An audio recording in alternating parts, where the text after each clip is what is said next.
that's it. Let's check out the mod. My dog is so funny. She's throwing him around a piece of cotton over there while she's waiting. So she's destroying all her chew toys and she's like removing the cotton from inside of them and like throwing that around with her mouth. So here we go. We're inside Cyberpunk. And as you see, we have a little guide. Here we have some stuff, this explaining this VR mod and yada yada. You can read through that yourself. Here you have a setup, which you can go through.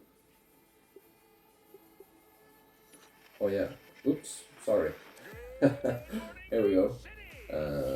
Yeah, right, and we can try to do the gestures and we can check whether we understand how the gestures work. I'm not gonna go through every single one, but it's pretty simple. Like throwing grenades is, yeah, just what you thought it was. So let's just dive into this. You can walk through those gestures yourself, right? We're gonna take a look at the settings here. Standard, this is on DirectVR, which gives you proper stereo 3D.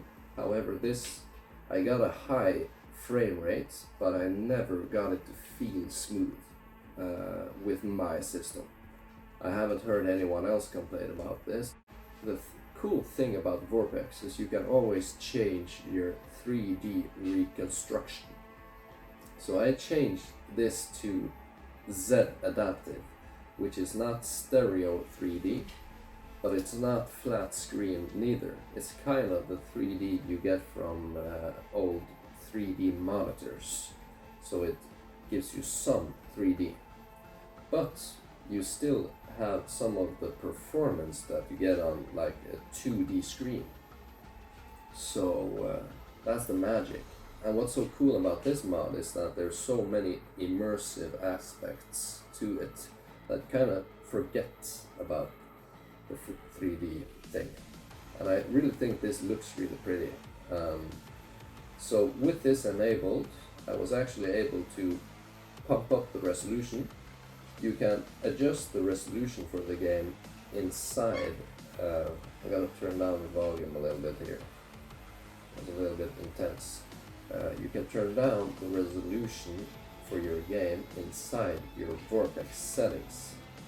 So that's really nice. So you just push down this grip and the other grip button, and there you get rid of the menu, or you can do the same again. Press down one grip button, the left one first, and then the right one, and there you have the menu. Really nice.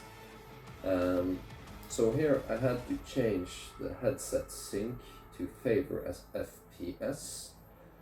The reason why I did that is it caps my frame rate. I've turned that on, right? Or that is on by default. But when I favor FPS, I found that I got a smooth 45 frames per second, which never dips, and that feels smooth. I want to show you. You can adjust all of these different settings yourself. So you can adjust your controller visualization. This is how it is when you boot it up the first time, that you can see your controllers. Personally, I think that is a little bit too much, so I choose this. Your steering sensitivity, and you can always use your buttons and your analog stick for everything. Your gestures, leave them on or turn them off, up to you. Personally, I think the gestures are super cool, so I leave them on. So I'm gonna go for this one, 2048 by 1536.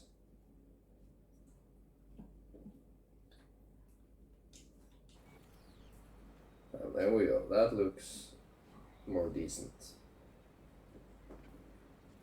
So keep in mind that I'm recording, and that's most definitely impacting my performance. Who owns this power station? Gov or Corp? And by default, this will try to force your game to be played in full VR, and that will impact your performance. So I changed it to Z Adaptive. I found out that that's the most performant way to play the game, and this performs really well for me. I don't know if you can see that in the video, but for me this feels smooth as silk. Like seriously, this is really smooth. And if you want to play it in like proper VR, you can always just bring up your menu, change this to direct VR, press OK, and that's proper 3D. If this is too demanding, we can do the same thing that we did when playing Luke Ross's mod. Go into our graphics, and now you see I'm playing with this dynamic resolution scaling on. Turn that off and change it to FSR, and that should work instantly, and it did. It feels much smoother. FSR is pretty genius, but as I said, I never get it to run like smoothly. I get a high frame rate and all of that, like the numbers seem as if it should be a perfect experience when I'm doing a benchmark, but it never feels smooth enough for me. I want you to be able to use the gun too. It should up our chances in general. But when I change it to set adaptive, that is extremely smooth. Watch the jack. And I think the 3D looks pretty Wait a moment. Diagnostics first. with this. So here we go. That is pretty cool, huh? So I can aim my gun with my head. However, this is kind of finicky. But if it doesn't do what you tell it to when you do this, you can always just press down your left trigger and you aim. So no worries. You can see your gun, and that, I love that feature with this mod. You can actually see your gun, because the guns look so good in this game. What else? So these controls actually emulate an Xbox controller, so that's pretty nice.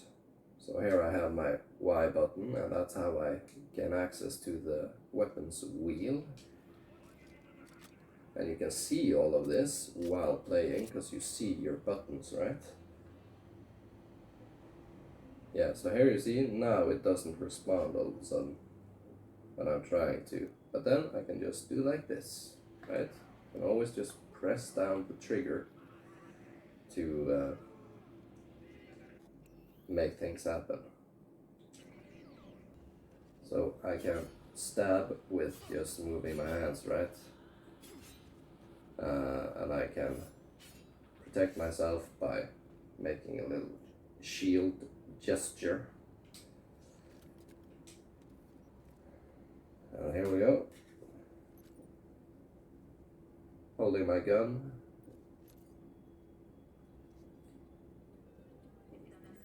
I can punch while holding my gun by simply just moving my hand.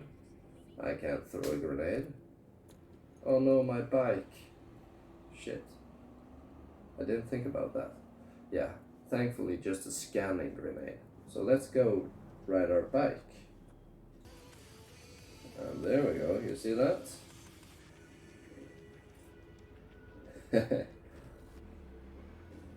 However, if you know how to ride a proper bike, you know that you would never steer like this.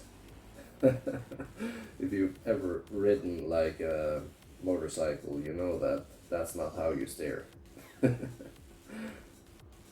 You actually do like this, right? You move your body, you don't move your hands. But then you could of course just use your analog stick, and that is how I prefer to do it.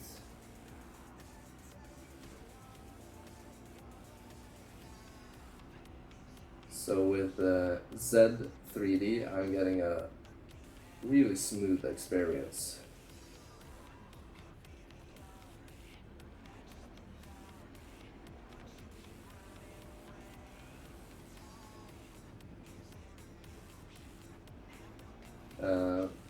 And I think this is really up to you what you think is important or not important, right?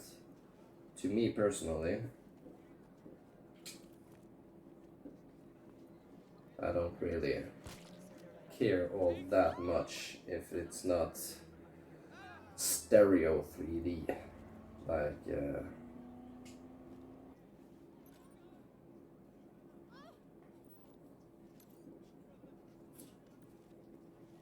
this has other things going for it, which adds immersion to it, and you can play it in stereo 3D. And with Z adaptive or Z normal, I don't really see that much of a difference between those, other than that you can get a little bit more 3D with Z normal if you pump up the 3D. So now it looks even more three-dimensional. However, that impacts the performance, as you might imagine it would. So yeah, it looks even more 3D now, but it's a little bit more laggy. While Z adaptive, that's super smooth, silky smooth. And this is not like silky smooth, but it is smooth. So I forgot to say, you can actually bring up your menus with holding down your left bumper, and then you get like the left bumper. No, you hold down your left grip button, and then you get like your left bumper here and your right bumper here, while you get your left trigger here and your right trigger here when not holding it down. So that's how the emulation works.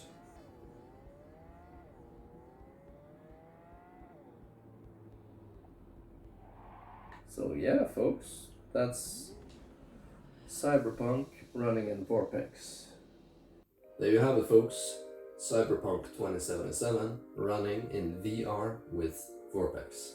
Hope you enjoyed the video. If you did, click the thumbs up button, leave a comment down below, and maybe subscribe for future flat screen to VR videos. I love making these, so hope I'll catch you on the next one. See ya!